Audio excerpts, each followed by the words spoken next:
آپ کتنی اچھی لگ رہی ہیں، آپ تو بالکل ڈفرینٹ لگ رہی ہیں، آپ جیسا لباس نہیں ہے یہاں پر تو، اور ہم یہ چاہ رہے ہیں کہ میں جو ہے الگ نظر آؤں، میں جو ہے بالکل بھیڑ سے الگ نظر آؤں اور لوگ صرف مجھ کو ہی دیکھیں. تو یہ جو ہوتا ہے یہ تکبر کا لباس ہوتا ہے، اور اس پر وعید ہے، سخت وعید دی ہے اس پر. یہ گناہ ہے اور یہ تکبر ہے، کیونکہ آج کل یہ بہت عام ہوتا ہے کہ اگر ہمارے بھائی کی شادی ہے یا بہن کی شادی ہے تو ہم جب لباس خریدنے جاتے ہیں ہمارے مائنڈ میں بھی یہی آتا ہے، جب ہم کپڑے لینے جاتے ہیں مارکیٹ میں تو ہمارے مائنڈ میں بھی یہی آتا ہے کہ ہمارا لباس جو ہے وہ بالکل، ہمارے کپڑے بالکل ڈفرینٹ ہونے چاہیے. اگر پتا تو چلے کہ دلہن کی بہن ہے یا دلہے کا بھائی یا دلہن کی بھائی یا بہن جو بھی ہے، ہم یہ کہتے ہیں کہ پتا تو چلے، الگ سے نظر آنے چاہیے ہم تو. یہ ہماری ٹینڈنسی اور یہی مینٹلٹی ہوتی ہے. اور جبکہ شہرت کا لباس پہننا وعید ہے اور یہ سخت گناہ بھی ہے. اس طرح کی سوچ رکھنا، اسی سے تکبر آتا ہے، کیونکہ اس کے بارے میں بھی آتا ہے کہ آپ صلی اللہ علیہ وسلم نے فرمایا جس شخص نے شہرت کا لباس دنیا میں پہنا، یعنی لوگوں کو خوش کرنے کے لیے، تو قیامت کے دن اللہ تعالیٰ ان کو ذلت کا لباس پہنائیں گے. تو اگر ہمیں قیامت کے دن ذلت کا لباس نہیں پہننا تو یہاں پر بھی ہمیں شہرت کے لباس پہننے سے بچنا ہوگا. یہاں پر سادہ لباس اچھا ہو، نو ڈاؤٹ بہت اچھا ہو، اچھا پہن سکتے ہیں، قیمتی پہن سکتے ہیں، لیکن تکبر نہ ہو، شہرت کا لباس نہ ہو. اور آپ صلی اللہ علیہ وسلم عام طور پر سادہ لباس پہنتے تھے. آپ نے کبھی کبھار بائی چانس قیمتی لباس پہنا ہے، ورنہ عام طور پر آپ صلی اللہ علیہ وسلم قیمتی لباس نہیں پہنتے تھے.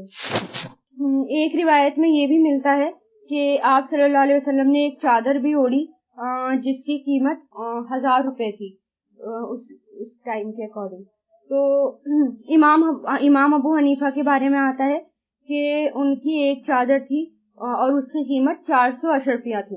اسی طرح امام مالک جو ہے وہ ان کے بارے میں آتا ہے کہ وہ نیا لباس پہنتے تھے، یعنی روزانہ زیادہ تر نیا لباس پہنتے تھے اور پرانا لباس جو ہے وہ صدقہ کر دیا کرتے تھے، اپنے پاس نہیں رکھتے تھے. تو ایک یہ بھی طریقہ ہے کہ اگر ہمیں نئے کپڑے بنانے ہیں تو پرانے کپڑے فوراً صدقہ کرتے ہوئے چلیں، بھلے ہی وہ اچھے ہیں، کیونکہ ہم صدقہ کب کرتے ہیں جب وہ بالکل خراب ہو جائیں گے، ان کا فیشن آؤٹ ہو جائے گا، آؤٹ ڈیٹڈ ہو جائیں گے. نئے تو بناتے رہتے ہیں، پرانے نکالتے نہیں ہیں، اور پرانے تبھی نکلتے ہیں جب وہ خراب ہو جاتے ہیں. تو اگر نیا لباس پہننا ہے، نئے لباس چاہیے، تو اس کا ایک طریقہ یہ بھی ہے کہ پرانے جو ہیں وہ صدقہ کرتے جائیں اور نئے بنا لیں. اور تقوی کا لباس کیا ہے کہ اس آیت میں آیا ہے کہ لباس تقوی ہے، لیکن اسراف سے بچنا ہے، حد سے زیادہ فضول خرچی سے بچنا ہے کہ ہر وقت نیا لباس ہی خریدے جا رہے ہیں نیا، اور سارے پیسے جو ہیں وہ اسی میں ہی ویسٹ کرے جا رہے ہیں. کیونکہ ایک مومن ہے وہ بربادی نہیں کرتا، جو مومن ہوتا ہے وہ ویسٹ نہیں کرتا، ضائع نہیں کرتا. ٹھیک ہے، تو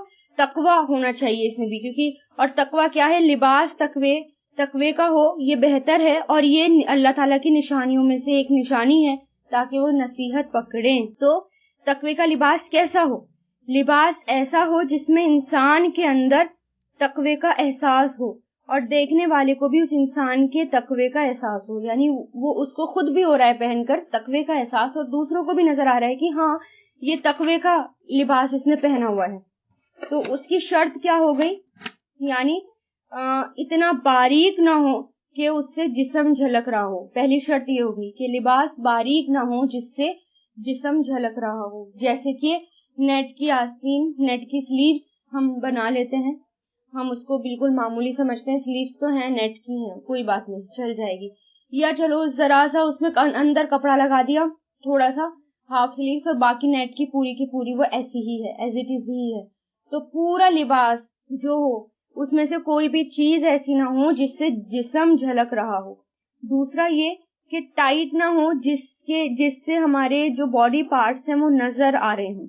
ٹائٹ پہنتے ہیں آج کل، جینس ہو گئی وہ بہت ٹائٹ چل رہی ہیں، ٹاپ ہو گئے ٹائٹ ہو گئے، بہت کپڑے جو ہے لیڈیز کی بات ہو رہی ہے یہاں پر، تو وہ بھی کیا کریں گی، ٹائٹ کپڑے پہنتی ہیں. تو ایون برقع بھی اگر ہوتا ہے، اوپر برقع بھی پہننا ہوتا ہے تو وہ بھی اتنا ٹائٹ ہوتا ہے، اور اندر کپڑوں سے زیادہ برقع خوبصورت ہوتا ہے کہ دوسرے والا اس کو دیکھتا ہی رہے، جہاں سے نظریں جا رہی ہیں وہیں لوگ اس کو دیکھتے ہی جا رہے ہیں. تو لباس جو ہے وہ ٹائٹ نہ ہو جس سے کہ باڈی پارٹس نظر آ رہے ہوں. تیسرا یہ لباس متکبرانہ نہ ہو، یعنی تکبر نہ ہو اس سے، یعنی اس کو پہن کے ایسا نہ لگے کہ یہ تکبر کا احساس آ جائے، خوبصورت ہو لیکن تکبر والا نہ ہو. اور چوتھا یہ کہ اتنا دامن دراز نہ ہو، یعنی اتنا بڑا نہ ہو جو پیچھے تک گھسیٹتا ہوا چلا جائے.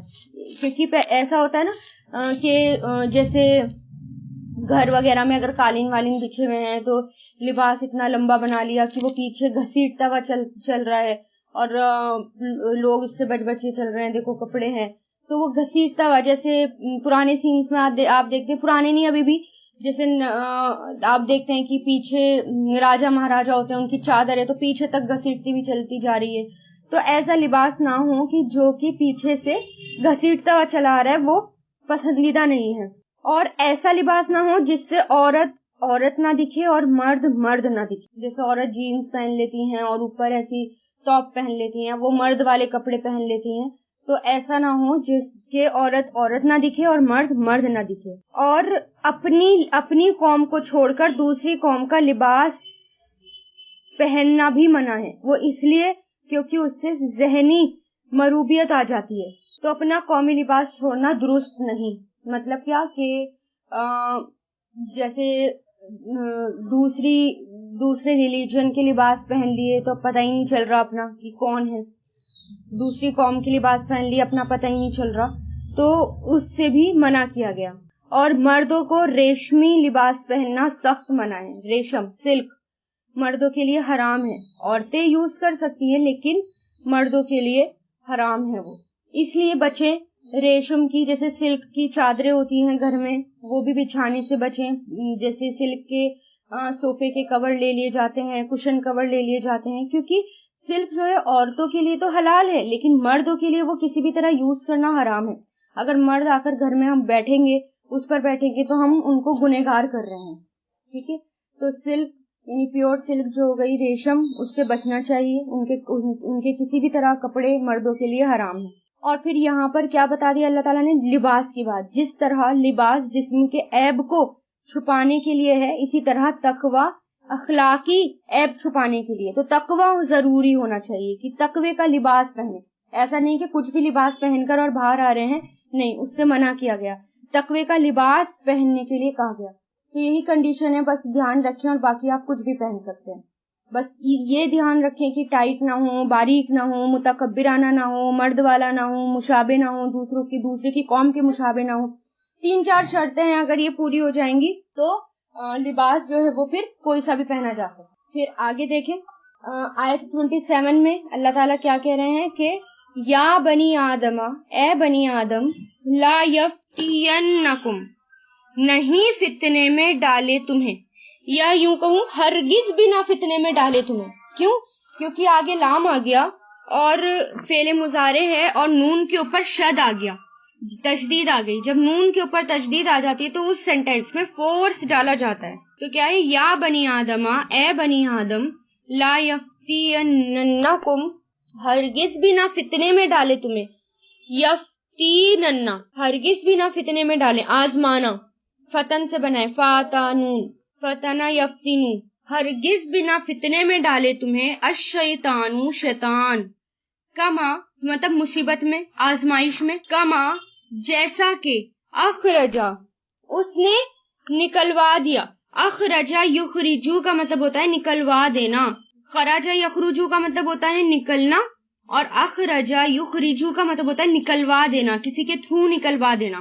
تو فعل ماضی ہے اخرجا یخرجو، جیسے کہ اس نے نکلوا دیا، ابویکم، تمہارے والدین کو. ابوی ڈول کا سیگا یہاں پر، یعنی والدین کی بات ہو رہی ہے، ماں باپ کی بات ہو رہی ہے. کون مراد یہاں پر؟ بابا آدم اور ماں حوا سے ہے.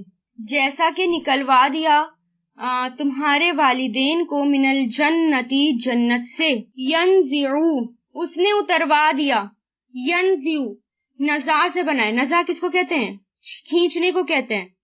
اسٹرپنگ کھینچنے کے لیے آتا ہے. نزع جیسے نزع کا وقت، آخری وقت کو کیا کہتے ہیں؟ نزع کا وقت کہتے ہیں، کیونکہ اس میں روح کھینچی جاتی ہے.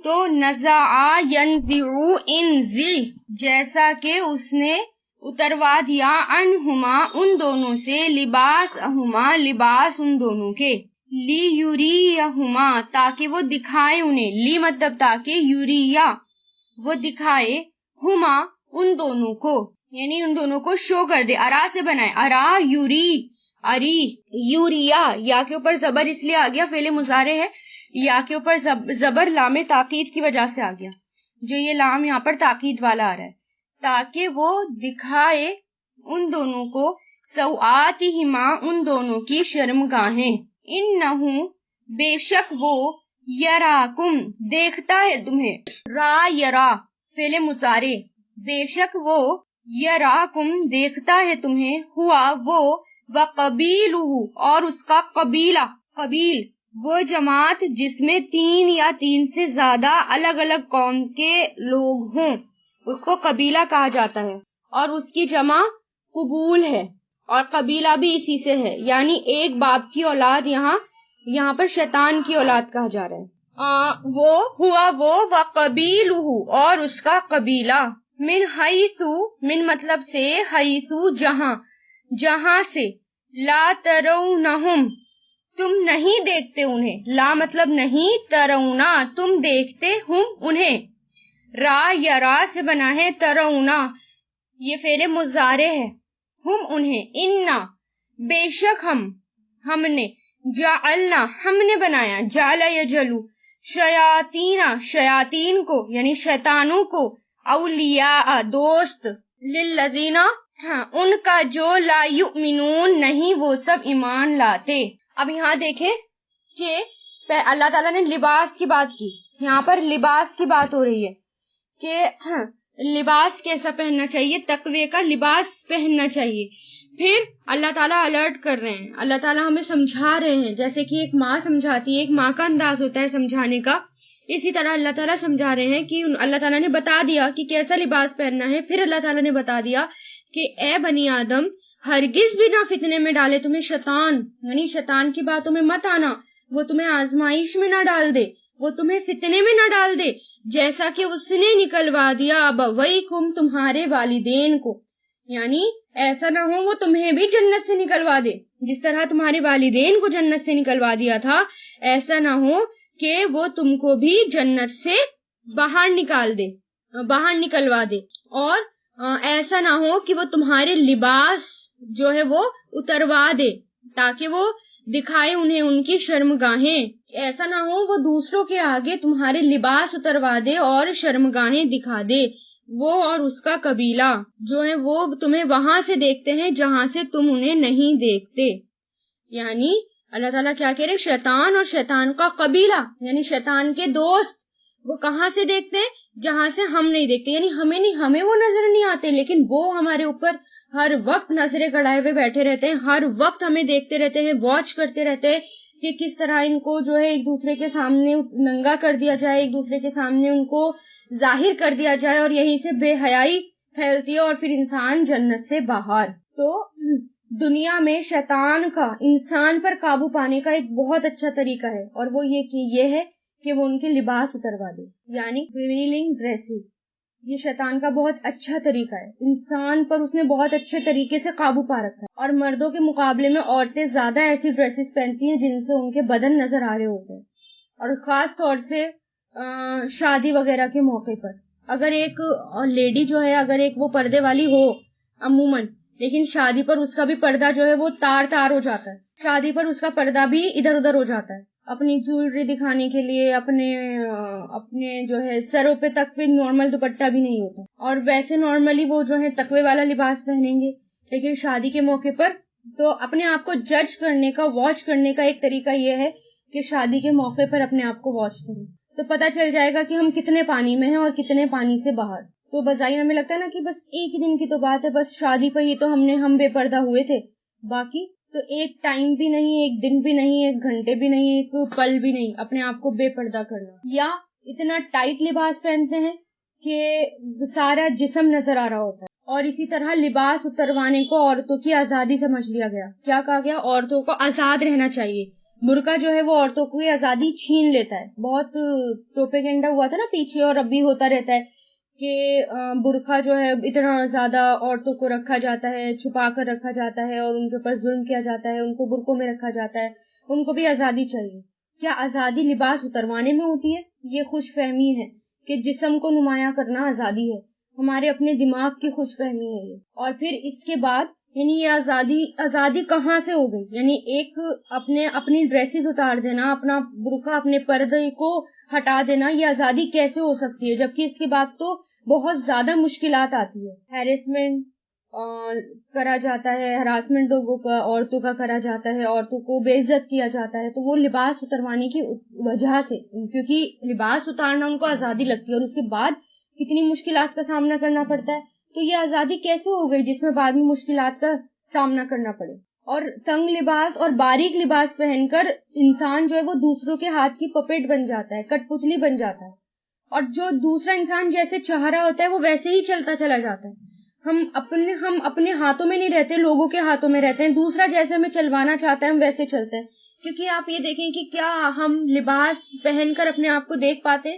نہیں، دوسرا ہی ہمیں دیکھ پاتا ہے، ہم نہیں دیکھ پاتے. ہم تو 1 منٹ شیشے کے آگے کھڑے ہوئے بس اتنا ہی ہم دیکھ پاتے ہیں، باقی دوسرا ہی دیکھ پاتا ہے، اور دوسرے ہی مزے لے رہے ہوتے ہیں دیکھ کر. تو کیوں دوسروں کے مزے کے لیے اپنی آخرت برباد کرنا؟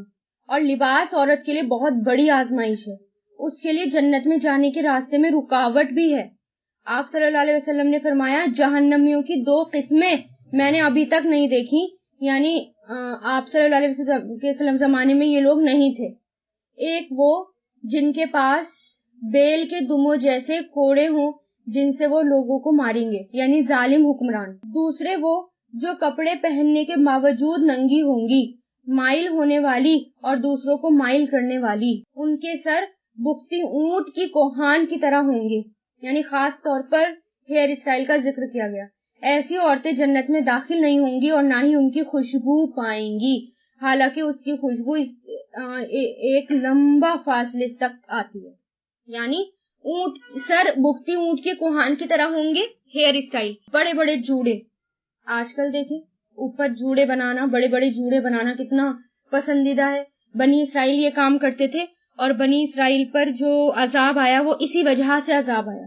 چلیے ہم حجاب کر لیتے ہیں، عورتیں آج کل حجاب بھی کر لیتی ہیں کیونکہ آج کل تو فیشن میں بھی آ گیا. چلیے فیشن سمجھ کر ہی کر لیا، لیکن اوپر جوڑے باندھ کر اپنے آپ کو خوبصورت دکھانا کہ ہمارا حجاب بھی خوبصورت لگے، اونچے اونچے جوڑے باندھ کر تو حجاب کیا جاتا ہے. تو وہ کیا ہے؟ وہ عورت جنت میں داخل نہیں ہوگی. یہی ہے نا حدیث جو میں نے آپ کو سنائی ہے پراپر، کہ 2 لوگ ایسے نہیں دیکھیں. یعنی پہلے تو ظالم حکمران کی بات ہوئی ہے، دوسرا کس کی؟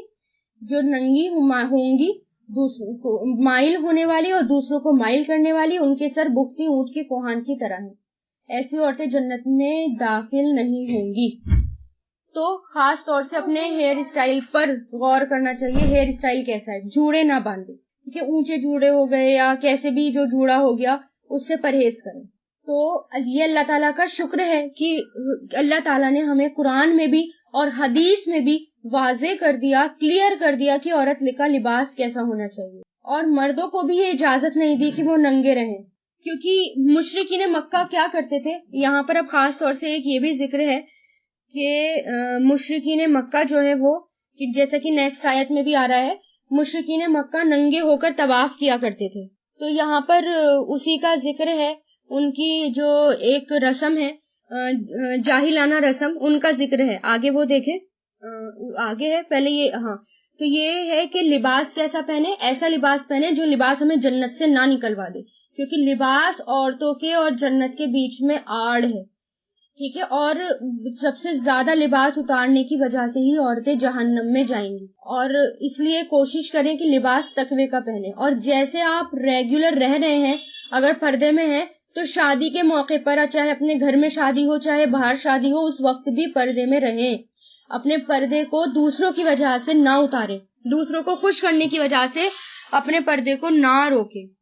اور کیونکہ شیطان اور اس کا قبیلہ ہر وقت واچ کرتا رہتا ہے، ہر وقت دیکھتا رہتا ہے کہ کیسے اس انسان کو جنت سے باہر نکالنا ہے. اور عورتوں کے لیے تو سب سے اچھا طریقہ اس کا یہی ہے کہ وہ لباس اتروا دیں، اور شیطان جو ہے وہ قابو کرے بیٹھا ہے.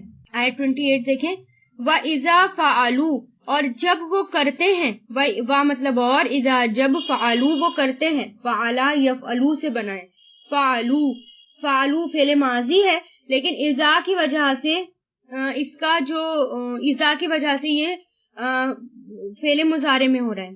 جب وہ کرتے ہیں فاحشتن کوئی بے حیائی، فاحش فحش سے بنا یعنی بے حیائی، قالو وہ کہتے ہیں وجدنا ہم نے پایا، وجدا یجدو سے بنائے، وجدنا فعل ماضی ہم نے پایا، علیہا اس پر، آباءنا ہمارے باپ داداؤں کو، واللہ اور اللہ نے، واللہ اور اللہ نے، امرنا حکم دیا ہمیں، امارا کیا ہے فعل ماضی، امارا یامر اس نے حکم دیا نہ ہمیں، کس نے؟ اللہ نے، بیہا اس کا، قل کہہ دیجئے ان اللہ بے شک اللہ، لا نہیں، یامرو وہ حکم دیتا، امرا یامرو نہیں وہ حکم دیتا، بالفحشائی بے حیائی کا، اتقولونا مطلب کیا؟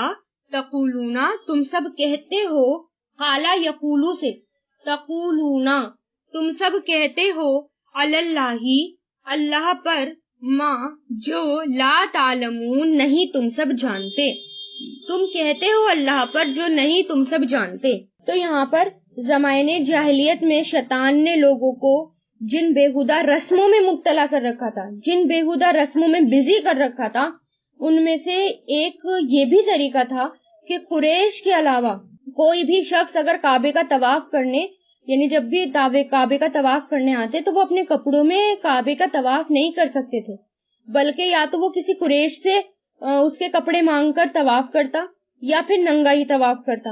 اور ظاہر ہے کہ قریش تو بہت تھوڑے تھے، اب پوری دنیا کو تو وہ لباس اویلیبل نہیں کرا سکتے تھے، اس لیے تھوڑوں کے علاوہ زیادہ تر لوگ جو ہیں وہ ننگے ہی طواف کیا کرتے تھے، دن میں مرد اور رات میں عورتیں. اسی وجہ سے وہ اور اس کی وجہ کیا تھی؟ وہ یہ سوچتے تھے، یعنی وہ یہ سمجھتے تھے کہ جن کپڑوں کو پہن کر ہم نے گناہ کیے ہیں ان کو پہن کر اللہ کے گھر کا طواف نہیں کر سکتے.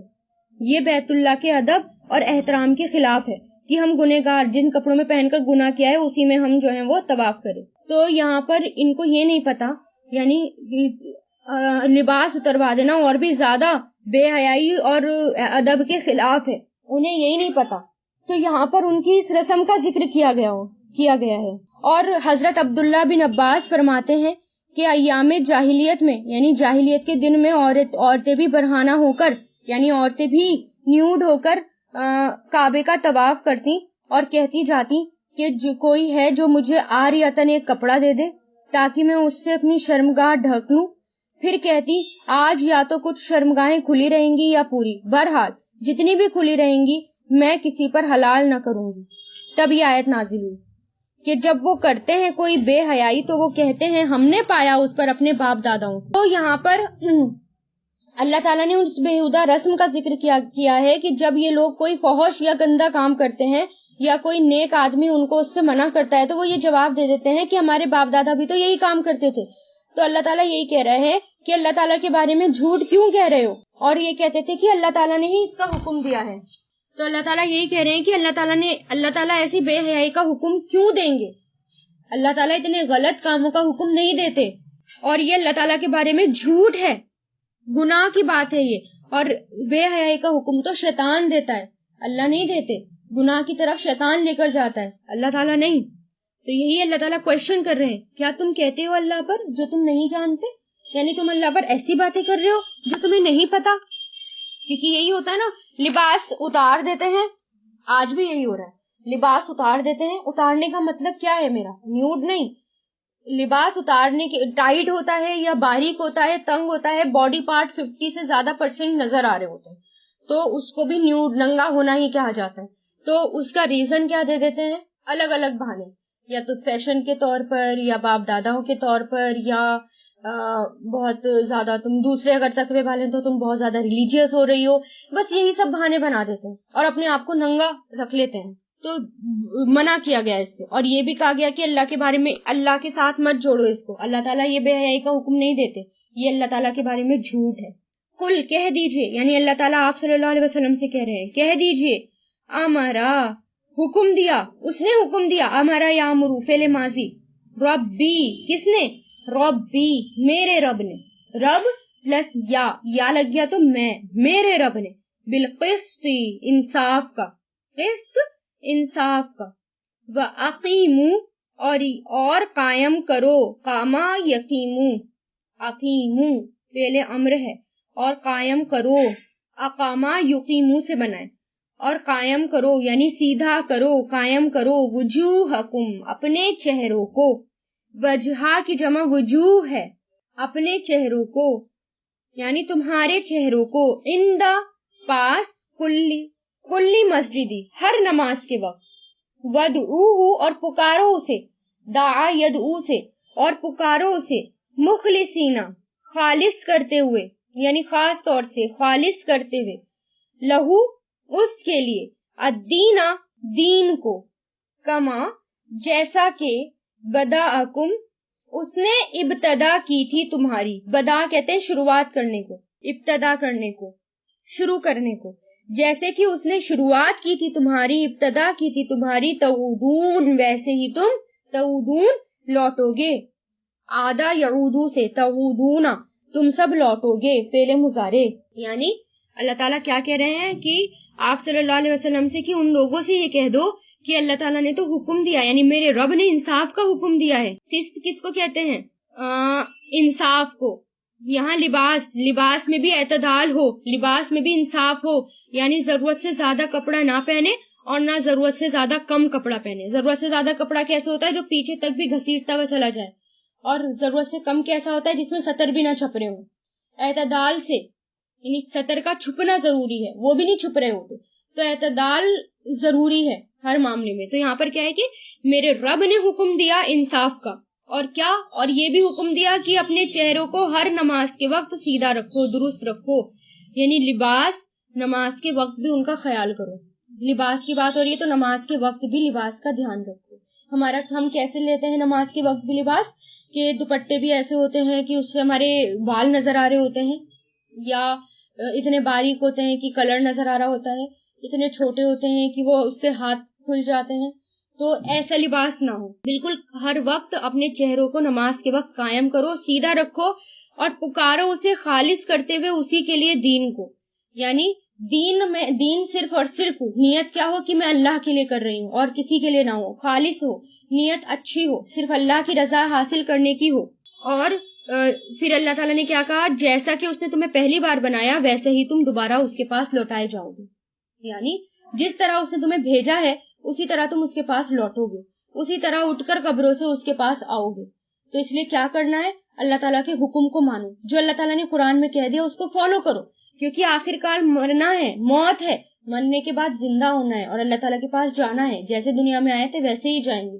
چھوٹی سی زندگی کے لیے اپنی آخرت کو برباد مت کرو۔ فریقاً، ایک آیت اور دیکھیں، فریقاً ایک گروہ کو، ہدا اس نے ہدایت دی، وفریقاً ایک گروہ کو، حقا ثابت ہو گئی، حق مطلب سچ ہو گئی، ثابت ہو گئی، علیہم ان پر، دلالتو گمراہی، ضلالت کہتے ہیں نا، ضلالت یعنی گمراہی، انہم بے شک وہ، اتخذو انہوں نے بنا لیا، اتخذا یتخذو انہوں نے بنا لیا، شیاطین شیطان کو، اولیاء دوست، من دون اللہ اللہ کے علاوہ، ویحسبون اور وہ سمجھتے ہیں، حسیبہ یحسبو گمان کرنا، سمجھنا، اور وہ سمجھتے ہیں، انہم بے شک وہ، مہتدون ہدایت یافتہ ہیں، ہدایت پانے والے ہیں۔ اب یہاں پر کیا؟ ایک گروہ کو اس نے ہدایت دی کہ ثابت ہو گئی ان پر گمراہی، بے شک انہوں نے بنا لیا شیطان کو دوست اللہ کے علاوہ، اور وہ سمجھتے ہیں کہ بے شک وہ ہدایت یافتہ ہے۔ یعنی دو راستے، اب یہاں پر دو گروپس ہو گئے، ایک جو ہدایت والے راستے پر ہے، ایک وہ جو غلط راستے پر ہے۔ لیکن جو غلط راستے پر ہے وہ کیا سوچتے ہیں کہ ہم سب سے زیادہ ہدایت والے ہیں، شیطان کو دوست بنا کر کیا سوچتے ہیں کہ ہم سب سے زیادہ ہدایت والے ہیں، جبکہ ایسا نہیں ہے۔ ہم بھی تو یہی ہوتا ہے نا، شیطان کو دوست بنا لیا، شیطان کی باتیں مانی، بس 5 وقت کی نمازیں پڑھ لی، اپنا مطلب ہوا تو وہ بھی چھوڑ دیتے ہیں، مارکیٹ میں ہوتے ہیں یا کہیں ہوتے ہیں تو وہ بھی چھوٹ جاتی ہے، یا ہم جو ہیں بڑا تقوی والے بنتے ہیں، ہم جو ہیں پردے والے بنتے ہیں، لیکن شادی بھی ہمیں ہمارا جو ہے تقوی سارا ہٹ جاتا ہے۔ سب سے زیادہ اپنی شادی میں دیکھیں، جب ہماری لڑکی کی اپنی شادی ہوتی ہے اس میں سب سے زیادہ بے حیائی ہوتی ہے تو اپنے آپ کو اپنے شادی کے وقت یا دوسروں کی شادی کے وقت جج کریں، واچ کریں کہ واقعی میں تقوی والی ہوں، کیونکہ ہم کیا سمجھتے ہیں کہ ہم بڑے تقوی والے ہیں شیطان کی باتوں کو مان کر۔ اللہ تعالیٰ وہی کہہ رہے ہیں کہ دو گروپس میں بٹ گئے، ایک جو ہے وہ جو سیدھے راستے پر ہے، ایک وہ جو ضلالت گمراہی والے راستے پر ہے، لیکن جو گمراہی والے راستے پر ہے وہی اپنے آپ کو سب سے زیادہ ہدایت یافتہ سمجھتے ہیں۔ ہر انسان کی یہی کہانی ہے آج کل۔